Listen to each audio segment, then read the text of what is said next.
In March 1967, at Malmstrom Air Force Base in Montana, something terrifying happened.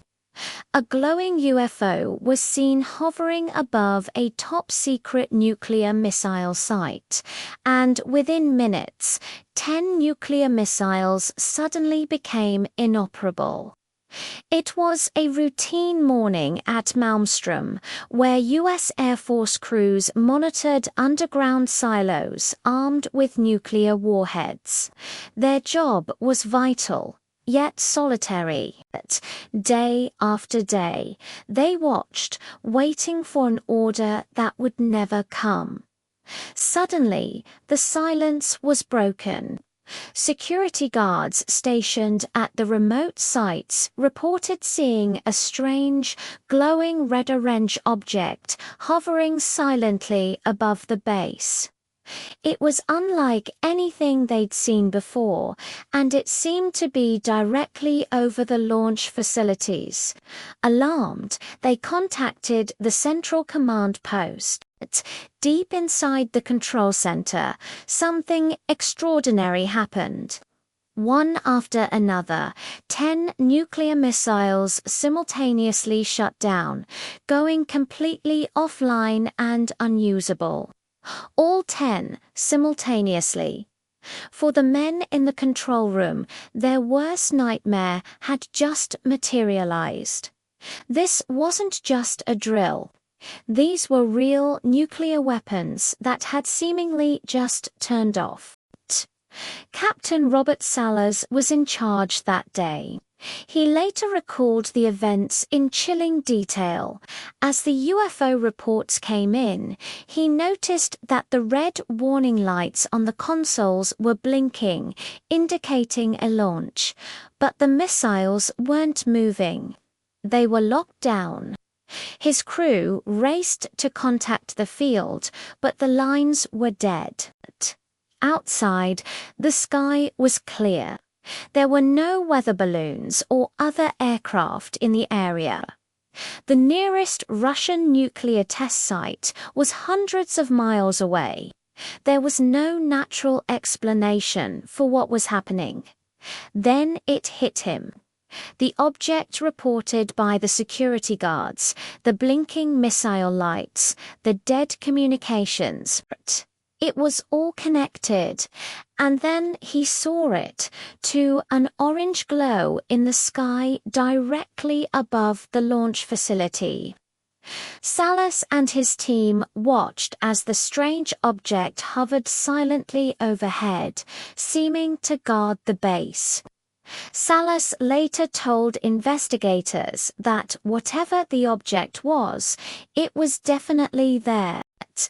He described it as being about 47 feet in diameter, shaped like a disc, and it appeared to be hovering silently above the base.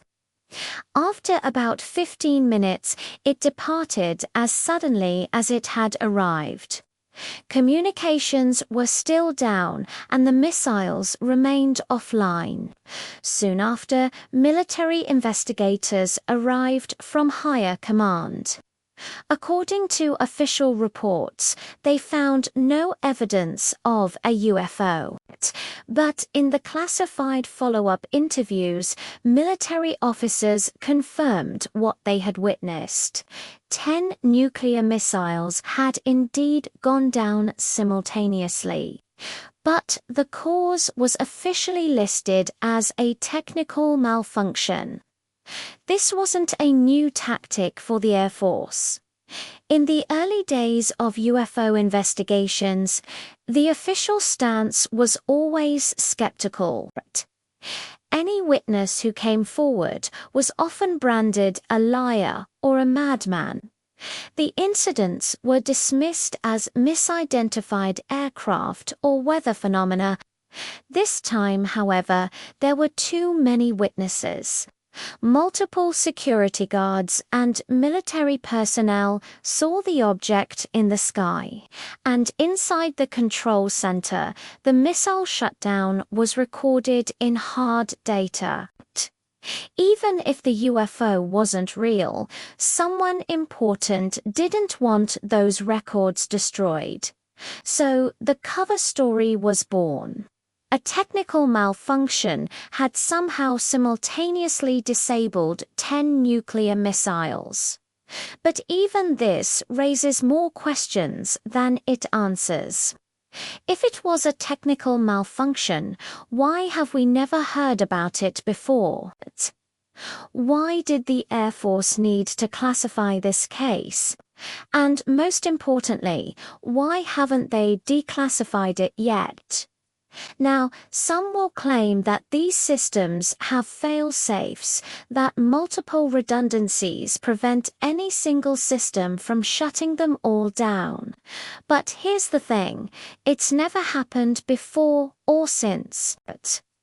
Not one time in the history of nuclear weapons has a malfunction taken down this many warheads at once. Malmstrom is just one of many cases, though perhaps the most compelling. All across the United States, from Texas to North Dakota to Colorado, nuclear missile sites have reported UFO encounters. And every time there's an official investigation, the case gets buried. The US Air Force doesn't want to talk about UFOs. The last thing they want is for people to know that America's nuclear defenses are more vulnerable than they seem. What do you think really happened at Malmstrom? Let me know in the comments below. And don't forget to subscribe for more real UFO mysteries.